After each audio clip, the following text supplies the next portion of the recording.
नमस्कार, बहुत स्वागत है आपका। मैं हूं आपके साथ सुमित शर्मा। पीएफआई पर प्रहार। जी हां, पीएफआई के ठिकानों पर छापा मारा गया है, रेड मारी गई है। एनआईए की एमपी में भी रेड देखने को मिली। इंदौर और उज्जैन में एनआईए ने रेड की है और पीएफआई के स्टेट लीडर्स को हिरासत में लिया गया है। 4 लीडर्स को इंदौर और उज्जैन से हिरासत में लिया गया।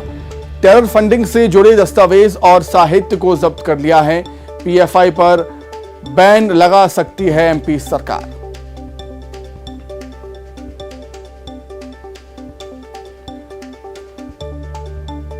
पीएफआई के ठिकानों पर छापेमारी की गई है। एनआईए की एमपी में भी कार्रवाई देखने को मिली। इंदौर और उज्जैन में एनआईए की रेड पड़ी है। पीएफआई के स्टेट लीडर्स को हिरासत में लिया गया है। 4 लीडर्स को इंदौर और उज्जैन से हिरासत में लिया गया। टेरर फंडिंग से जुड़े दस्तावेज और साहित्य को भी जब्त किया है।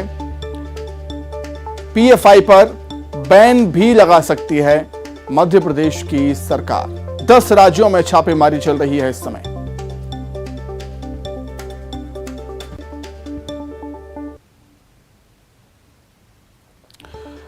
तो दिल्ली, पुणे, तिरुवनंतपुरम, तेलंगाना, कर्नाटक, असम, एमपी, बिहार, राजस्थान, तो करीब 10 जगहों पर छापेमारी इस समय। पीएफआई पर बड़ा एक्शन, एनआईए की बड़ी कार्रवाई देखने को मिली है। अलग अलग स्थानों की तस्वीरें आप देख रहे हैं इस समय। दिल्ली, पुणे, तिरुवनंतपुरम, हैदराबाद, बेंगलुरु, गुवाहाटी। मध्य प्रदेश में इंदौर और उज्जैन, राजस्थान में जयपुर, बारां और बिहार में भी छापेमारी हुई है। बिहार के पूर्णिया में, केरल के तिरुवनंतपुरम में और तेलंगाना के हैदराबाद में। पुणे में भी छापेमारी देखने को मिली और राजधानी दिल्ली में भी रेड मारी है एनआईए की टीम ने।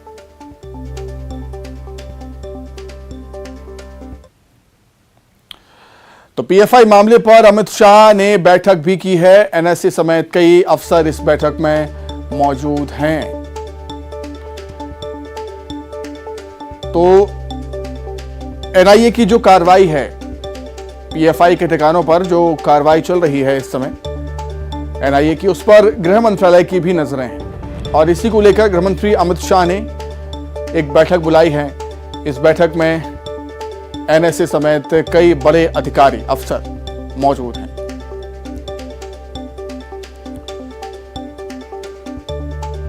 तो गृह विभाग, गृह मंत्रालय भी इस छापेमारी पर, इस रेड पर लगातार नजरें बनाए हुए हैं। कई ठिकानों पर, देश में अलग अलग जगहों पर एनआईए की टीम ने छापेमारी की है पीएफआई के ठिकानों पर। और एमपी से खबर यह है कि पीएफआई पर बैन भी लगा सकती है मध्य प्रदेश की सरकार। तो गृह मंत्रालय इस छापेमारी पर, इस रेड पर लगातार नजरें बनाए हुए हैं। गृह मंत्री अमित शाह की अध्यक्षता में बैठक बुलाई गई है और इस बैठक में एनएसए समेत कई अफसर मौजूद।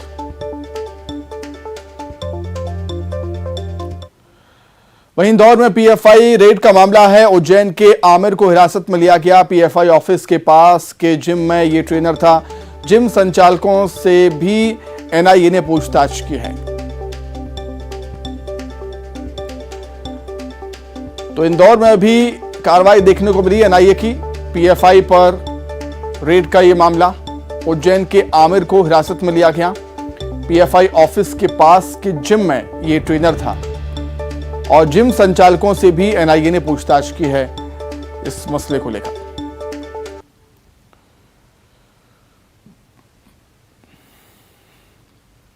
पीएफआई के ठिकानों पर एनआईए ने बड़ी कार्रवाई की है। बड़ा प्रहार पीएफआई पर। टेरर फंडिंग से जुड़े हैं इसके तार और एमपी समेत 13 राज्यों में रेड मारी है एनआईए की टीम ने। इंदौर, उज्जैन में भी रेड मारी है। वहीं उज्जैन के आमिर को हिरासत में लिया गया। पीएफआई ऑफिस के पास के जिम में यह ट्रेनर था और जिम संचालकों से भी एनआईए पूछताछ कर रही है। तो एमपी समेत 13 राज्यों में एनआईए की टीम ने पीएफआई के ठिकानों पर छापे मारे हैं। टेरर फंडिंग से जुड़ा ये मामला है और केंद्रीय गृह मंत्रालय भी मॉनिटरिंग कर रहा है इसकी। गृह मंत्रालय की नजरें भी इस कार्रवाई पर बनी हुई हैं।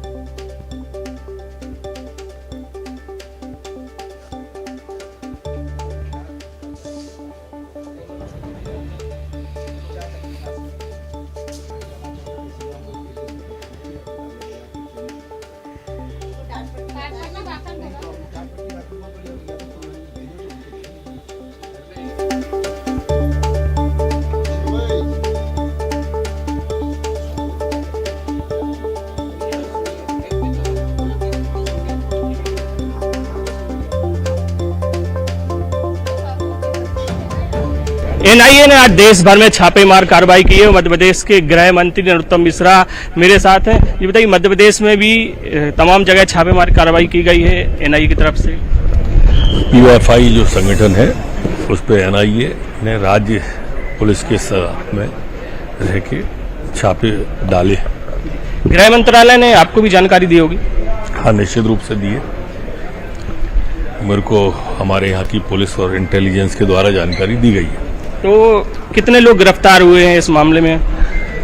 पीएफआई के बारे में एनआईए खुद ही बता रही है, लगातार वो अपडेट कर रहे हैं और मेरा बताना मुझे लगता है मर्यादा का उल्लंघन होगा, ऐसा मेरी निजी सोच है। मध्य प्रदेश में भी इसकी गतिविधियां चल रही थी, क्या मध्य प्रदेश सरकार उन पर कोई एक्शन लेने वाली है? आप कुछ एक्शन लेने वाले हैं? एक्शन सामूहिक रूप से हो रहा है। ये संगठन प्रांत स्तर का नहीं है, राष्ट्रीय स्तर का है, इसलिए राष्ट्रीय स्तर पर ही छापे डाले गए। तो आप प्रतिबंध लगाने की कार्रवाई करेगी? मध्य प्रदेश सरकार प्रपोजल भेजेगी? राष्ट्रीय स्तर पर इस पर विचार चल रहा है। देखिए, पीएफआई पर आज छापेमारी कार्रवाई की गई और जैसा कि गृह मंत्री ने बताया है कि इस पर राष्ट्रीय स्तर पर प्रतिबंध लगाने का विचार चल रहा है। कैमरामैन संजय बुआ के साथ अरुण त्रिवेदी, न्यूज 18 इंदौर। आज एनआईए ने जो कार्रवाइयां की हैं इंदौर में भी जवाहर मार्ग पे हुई है, राष्ट्रीय स्तर पे कार्रवाइयां हैं। ये केंद्र सरकार की एजेंसी एनआईए, और कहीं न कहीं एविडेंसेस ऐसे पाए गए होंगे उसमें कि एंटी नेशनल एक्टिविटीज में इन्वॉल्वमेंट है पीएफआई का, इसी वजह से ये कार्रवाई की गई होगी। इंदौर में भी चोरी वाले केस में जिस प्रकार से सेंट्रल कोतवाली थाने में कुछ ही चंद मिनटों में बहुत बड़ी संख्या में युवा मुस्लिम लड़कों को एकत्रित किया गया था और उसमें पीएफआई एसडीपीआई के टीम्स का, उसके पदाधिकारियों की उपस्थिति वहां पाई गई थी। तो कहीं न कहीं उस समय भी ऐसी परिस्थितियां निर्मित हुई थी जिससे कि ऐसा प्रतीत हो रहा था कि युवा वर्ग को भड़काने का काम इस संस्था द्वारा किया जा रहा है, जो बहुत गलत है। जहां एक और युवाओं को स्वास्थ्य और शिक्षा में प्रमोट करना चाहिए इस उम्र में, वहां अगर इस प्रकार के कार्य हो रहे थे तो कहीं न कहीं आपत्तिजनक था। उस पर फिर जिला बदर के केसेस पुलिस ने प्रस्तुत किए थे और अभी हाल में पुलिस कमिश्नर द्वारा इसमें जिला बदर भी किया गया अब्दुल रऊफ का। मेरे द्वारा एक जैद पठान करके हैं, कहीं न कहीं वो भी इनके साथ संगत थे, उनका रासुका भी हुआ है। तो कार्रवाइयां इंदौर में पुलिस द्वारा अच्छी की जा रही हैं इसमें। हाँ, अब्दुल रऊफ बेलिम का जिला बदर हुआ है उसमें। पीएफआई का पदाधिकारी था ये, और अब्दुल रऊफ बेलिम और उसका पुत्र दोनों ही कहीं न कहीं संदिग्ध गतिविधियों में थे ये लोग। और देखिए, कोई भी आवाज को उठाना, प्रजातांत्रिक व्यवस्था में किसी की भी कोई कमी है उस वॉइस को उठाने का अधिकार हर नागरिक का है, किंतु ऐसी गतिविधि करना जिसमें कि मनमुटाव हो, हिंदू मुस्लिम अलगाव हो, राष्ट्र विरोधी गतिविधियां हो, उसमें कहीं न कहीं बाहर की कंट्रीज से कनेक्टिविटी निकले, ये सब आपत्तिजनक होता है। ये सब एंटी नेशनल एक्टिविटीज़ में आती है जिसको बहुत गंभीरता से लेना चाहिए। यहाँ पर इंदौर में लगातार इनको खिलाफ कार्रवाई चल रही थी पुलिस के द्वारा, हम लोगों के द्वारा। आज एनआईए ने भी कार्रवाई राष्ट्रीय स्तर पर जो की है, इंदौर में भी कार्रवाई हुई है। ये अभी जानकारी नहीं आई है, रात में टीम ली गई थी हम लोगों से, पुलिस से भी ली थी, हम लोग से मजिस्ट्रेट लिए थे, हम लोगों ने तत्काल मुहैया कराए थे। हम लोग को नहीं मालूम था कहाँ जा रहे हैं ये लोग, और सुबह फिर ज्ञात हुआ कि पीएफआई के ऑफिस में जवाहर मार्ग। उज्जैन की बात करें तो उज्जैन में पीएफआई पर कार्रवाई का ये मामला है। एनआईए ने एक युवक को पूछताछ के लिए उठाया है। एटलस चौराहे के पास से पूछताछ के लिए युवक को उठाया गया। पीएफआई से जुड़े शख्स जमील को अभिरक्षा में लिया है यहां पर एनआईए ने, और लगातार उससे पूछताछ जारी है।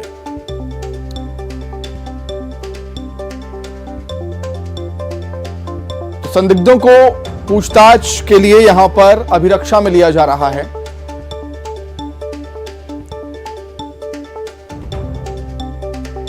एनआईए की कार्रवाई लगातार जारी है देश के अलग अलग हिस्सों में। मध्य प्रदेश में भी हमने देखा किस तरीके से इंदौर और उज्जैन में कार्रवाई हुई और गिरफ्तारी भी हुई है।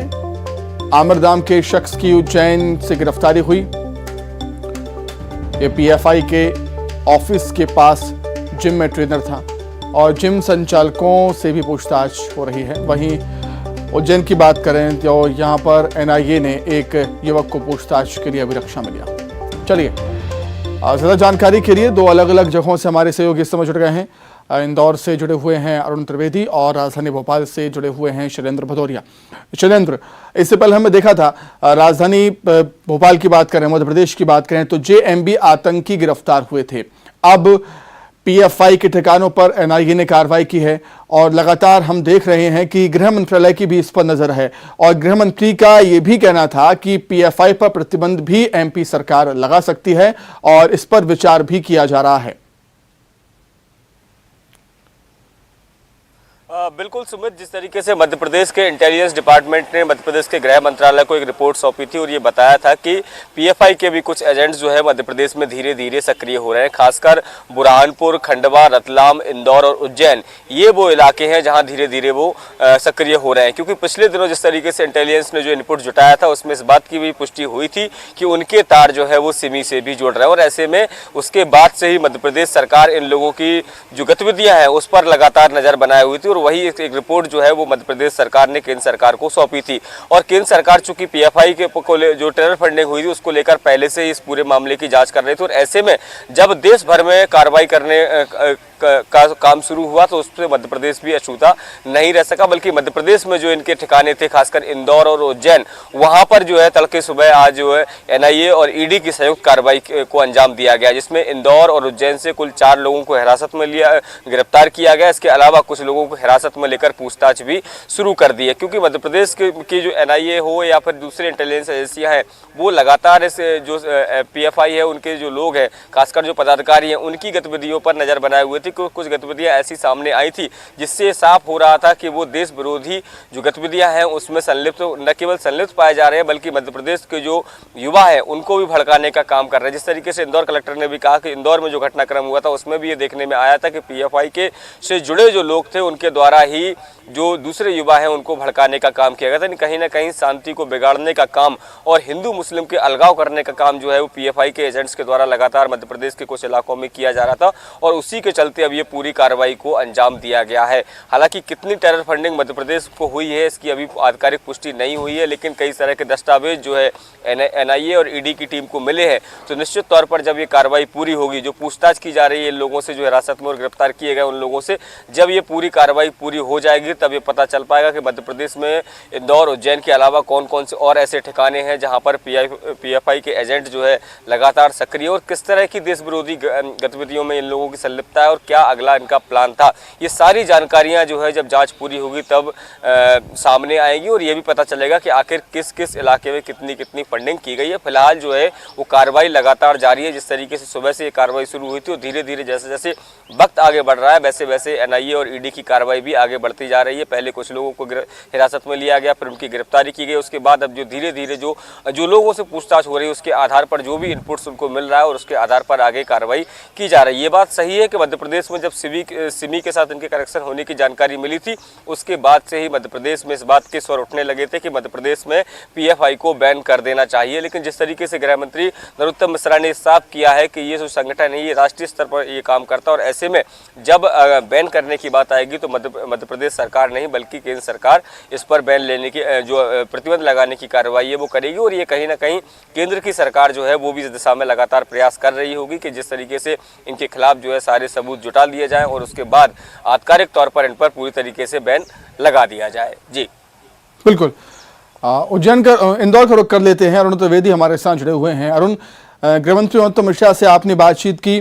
दिल्ली की बात करें तो गृह मंत्रालय भी इस पर नजर बनाए हुए है और मध्य प्रदेश की बात करें तो गृह मंत्री भी इस पर नजर बनाए हुए हैं। उनका यह भी कहना था कि एमपी सरकार पीएफआई को बैन कर सकती है लेकिन यह फैसला केंद्र सरकार के हाथों में है। इंदौर और उज्जैन की बात करें, दोनों जगहों पर कार्रवाई हुई है और कई लोग गिरफ्तार भी हुए हैं इस कार्रवाई के दौरान। अरुण, बिल्कुल, देखिए जो इंदौर में गिरफ्तारियां हुई, 3 गिरफ्तारियां इंदौर में हुई हैं। एक जो जमील शेख है उसको गिरफ्तार किया है उज्जैन से। जमील शेख के बारे में बताया जा रहा है कि वो पीएफआई का प्रदेश महासचिव है और 17 सितंबर 2021 को पीएफआई ने अपना पार्टी का जन्मदिन मनाया था एटलस चौराहे पर। वहाँ पर अपनी पार्टी का झंडा भी फहराया था। इस दौरान कोविड नियमों का उल्लंघन करने पर इन पर एफआईआर भी दर्ज हुई थी, इन पर मामला भी दर्ज हुआ था। इसके साथ ही त्रिपुरा हिंसा को लेकर इन पीएफआई के सदस्यों ने कलेक्टर आशीष सिंह, जो उज्जैन के कलेक्टर हैं, उनको ज्ञापन दिया था। उसमें कुछ आपत्तिजनक भाषा लिखी थी, उसको लेकर भी पीएफआई के 6 सदस्यों पर मामला दर्ज हुआ था। हालांकि जो सजा थी वो 7 साल से कम थी, इसलिए इन्हें थाने से ही जमानत दे दी गई थी।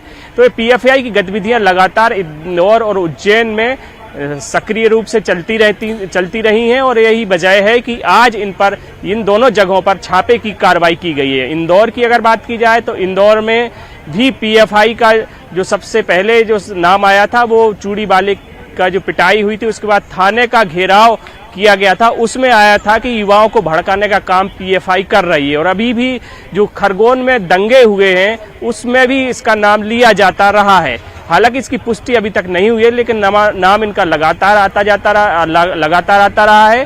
साथ ही मालवा और निमाड़ इलाके में इसके सक्रियता ज्यादा दिखाई दे रही है, क्योंकि सिमी का संगठन भी इसी इलाके में ज्यादा सक्रिय था। तो अब इनकी जो गिरफ्तारी हुई है उस पर इनसे पूछताछ के बाद कई खुलासे होंगे और इसमें टेरर फंड कितना आया, कहां से ये संचालित हो रहे हैं, इन पर भी अभी जांच की जाएगी। हालांकि गृह मंत्री ने कहा है कि ये राष्ट्रीय संगठन है, इस पे जो प्रतिबंध लगाने का फैसला है वो केंद्र करेगी, लेकिन जिस तरह की ये गतिविधियां इनकी संचालित हैं वो कहीं ना कहीं संदिग्ध हैं और यही वजह है कि एनआईए ने छापेमार कार्रवाई की है। जो केंद्रीय गृह मंत्रालय है उसने मध्य प्रदेश सरकार को इसकी जानकारी दी थी और मध्य प्रदेश सरकार ने पूरी मदद की, चाहे इंदौर का प्रशासन हो, उज्जैन का प्रशासन हो, दोनों ने इनकी मदद की और इसके बाद एक कार्रवाई की गई है। इनके यहाँ से कई किताबें और दस्तावेज जब्त किए गए हैं, जो आपत्तिजनक कहे जा रहे हैं वो भी जब्त किए गए हैं। साथ ही जो इंदौर का जो ऑफिस है पीएफआई का, उसके बगल में एक जिम संचालित होती है, उसमें जो एक ट्रेनर था वो भी पीएफआई का सदस्य था। और पीएफआई का जो प्रदेश का जो प्रमुख है वो अब्दुल करीम बेकरी वाला है, उसको भी पुलिस ने गिरफ्तार कर लिया है। जावेद को भी गिरफ्तार किया है।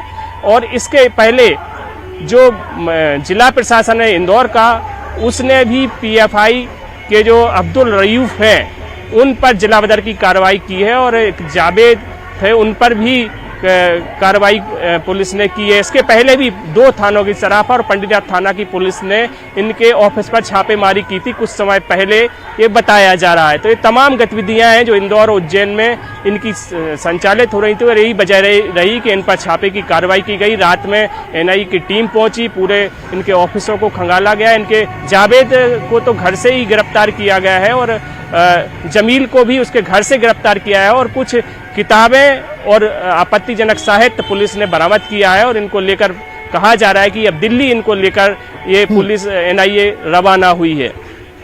बिल्कुल, बहुत बहुत शुक्रिया आपका अरुण जुड़ने के लिए और शैलेंद्र आपका भी बहुत धन्यवाद जुड़ने के लिए। चलिए आगे बढ़ते हैं। रायपुर से बड़ी खबर है। सरगुजा संभाग में अगले 24 घंटे में बिजली गिरने की आशंका है। प्रदेश के 1-2 स्थानों पर भारी बारिश की संभावना भी है। कई स्थानों पर गरज चमक के साथ बारिश हो सकती है। बीते 24 घंटों में रायपुर में 2 सेंटीमीटर बारिश हुई और बीते 24 घंटे में बिलासपुर के सीपत में 11 सेंटीमीटर बारिश हुई है। बीते 2 से 3 दिन में अच्छी बारिश हुई है। लगातार बारिश से प्रदेश के तापमान में गिरावट भी दर्ज हुई है। रायपुर में अधिकतम तापमान 30.2 डिग्री दर्ज किया गया और सबसे कम जगदलपुर में 27.1 डिग्री तापमान दर्ज किया गया। लो प्रेशर एरिया है वो नॉर्थ ईस्ट एमपी और उससे लगे साउथ उत्तर प्रदेश के ऊपर में स्थित है। दूसरी चीज़ है कि एक द्रोणिका है, काफ़ी ऊंचाई तक है, 3.1 किलोमीटर तक विस्तारित है। इन दोनों के प्रभाव से प्रदेश में आज अनेक स्थानों पर हल्की से मध्यम वर्षा होने या गरज चमक के साथ में छींटे पड़ने की संभावना है। प्रदेश में 1-2 स्थानों पर गरज चमक के साथ वज्रपात भी होने की संभावना बनी हुई है। रायपुर से बड़ी खबर। संविदा कर्मचारी निकालेंगे न्याय मार्च। विभागीय पत्र जारी होने के बाद कर्मचारियों में आक्रोश है। छंटनी की आशंका के चलते कर्मचारी लामबंद हो रहे हैं। निमोरा से लेकर नवा रायपुर तक रैली निकाली जाएगी। 23 सितंबर को रैली का आयोजन होगा।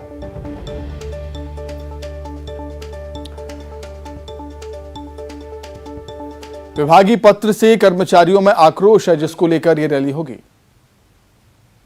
नमस्कार साथियों, ये हम सभी के लिए बहुत ही चिंता का विषय है कि इस समय शासन प्रशासन अप्रत्यक्ष रूप से छटनी की मंशा बनाकर जनहित के नाम पर कर्मचारियों के लिए एक विचित्र प्रकार का पत्र जारी करता है, जिसमें कहीं न कहीं यह मंशा दिखाई पड़ती है कि अपनी मनमानी करने के लिए शासन प्रशासन संविदा कर्मचारियों की छटनी। वहीं छत्तीसगढ़ की रेल यात्रियों की मुश्किलें बढ़ सकती हैं। आज से 66 ट्रेनें फिर से कैंसिल हुई हैं। दुर्गा पूजा में रद्द रहेंगी कई ट्रेनें। आज से 29 सितंबर तक प्रभावित रहेंगी कई ट्रेनें। 8 दिनों तक रेल सेवा प्रभावित रहेगी। बिलासपुर डिवीजन में रायगढ़ झारसुगड़ा सेक्शन में ईबी स्टेशन पर चौथी लाइन कनेक्टिविटी के लिए प्री नॉन इंटरलॉकिंग और नॉन इंटरलॉकिंग कार्य के चलते ट्रेनों को कैंसिल किया गया।